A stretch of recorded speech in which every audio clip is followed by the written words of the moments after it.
And now, part 2 of Plague Ship. We didn't waste time getting everything we needed back our ship.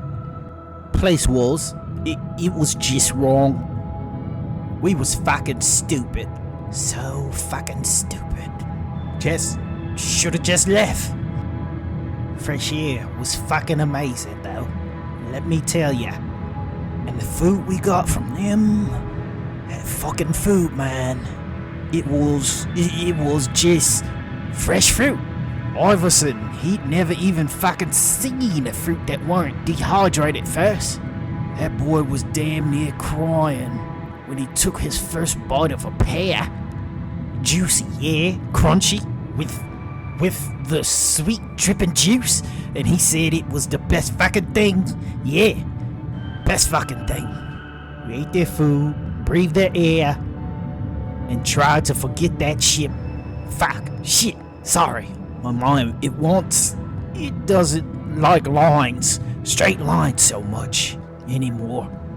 Moments, sometimes it gets hard to make it stay in the line. It wants to stray, lead away. But I've got to finish what I'm fucking saying. For me men, so fuck that. Week or so on, we're on our way to greener pastures. Love saying that. Ain't nothing green to be seen out in this darkness. Always like that saying though. It's nice. Yeah, bigger and better things, maybe. Different at least. We've done forgot about that Medi ship. Out of sight, out of mind, yeah. 2 weeks in, and Iverson accused Haw of trying to steal his thoughts. Trying to worm his way into his mind. Said he only did what he did because Moore told him to. That the only way to keep Haw out of his head was to go and drill straight into the man's fucking skull. Iverson was a good kid, and him doing something like this threw us all for a fucking loop. Fucking crazy. Sometimes people's just too good, can't handle the things we gotta do to survive. Me, I figured I figured he was still pissed at Haw about shooting that Moore guy like he did. Fucking stupid looking back now. Yeah, so fucking stupid. Only thing that made sense at the time though, yeah. Didn't know, wasn't sure what to do with him. Didn't want to space him. Some of the crew did, yeah. He went and drilled a goddamned hole in a man's head, and my crew, can't blame them. But he was a good kid, didn't want to do that. Tied him up, stuffed him in the med bay. I figured he'd be safe enough there. Just keep him there till we could figure things out. 2 days after that, just 2 fucking days, I walked in that med bay to find Ricks, a half-ass drunk of a dog, trying to fillet Iverson. I say trying because he ain't never had the steadiest of hands. Always drunk. But he had a surgical saw in hand, and he must have been at it for a while, cause most of the boy's left leg was gone. He was still alive, but he weren't. Only reason it went on for so long was cause he weren't screaming. When I walked in, Iverson was just watching him. He looked so fucking calm, like that was what was supposed to be happening. Iverson, he didn't last much longer after that. He never screamed though. He looked so fucking calm the entire time. So goddamn calm. Ricks, they asked him why the fuck they did that. He wasn't even friends with Haw. We all thought, everybody thought, just figured it was him getting back. Angry and getting back. Hard, yeah. But he goes and he says, that was on account of Moore telling him that he had to start getting ready for the winter. I don't know what to fucking do.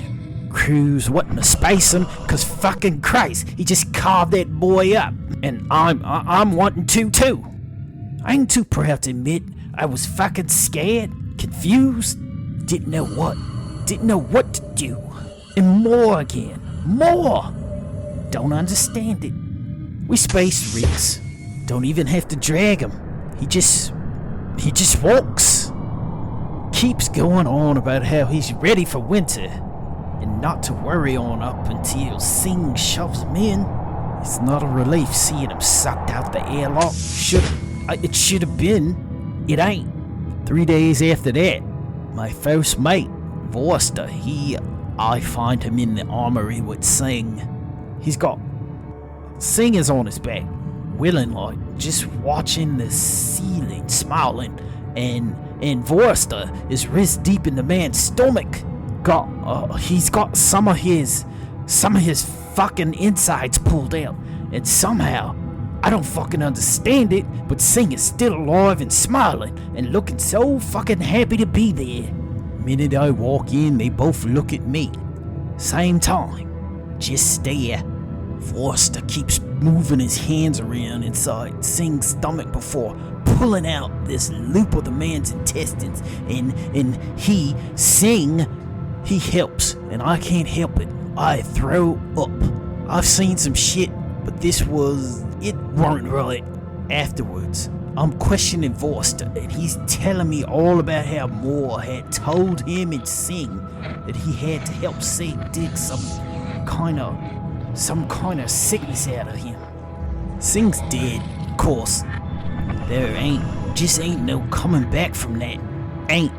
Can't ask him. But he looks so fucking happy. I don't know what to fucking think.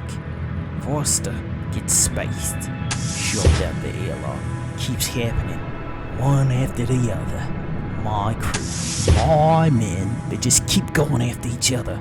Mostly like they're willing like. One or two put up a fight. Damn good fight. Me, I stick to my cabin now. Just stay in my cabin. Some fucking captain I am. Hiding in my own ship like a fucking stowaway. I can hear Davison. I think it's Davison. Outside my room sometimes. Talking about fucking more. I don't listen though. I don't. Ain't gonna fucking listen. If I do, I got my gun right beside me, ready to open up a new hole in my head. Yeah, this ain't me seeking no kind of forgiveness, no atonement. Don't regret much in my life. Don't regret a damn thing I've ever done, except one. Should've left that fucking ship. Minute we saw what was in there, should've fucking left. Never looked back. And more, I tell him that, and he says I'm right. We probably should have turned right around, left. But he's awful glad we stopped. See, I ain't never liked me a pirate, but them boys didn't deserve what they got. Always got their hand in the cookie jar. Well, sometimes get smacked by mama. By mama, I do mean the universe. Looks like they done cleaned up all the bodies here, so I'm gonna mosey before the authorities come poking their nose around. I'm Maurice Monroe, and I'm hitting the trail.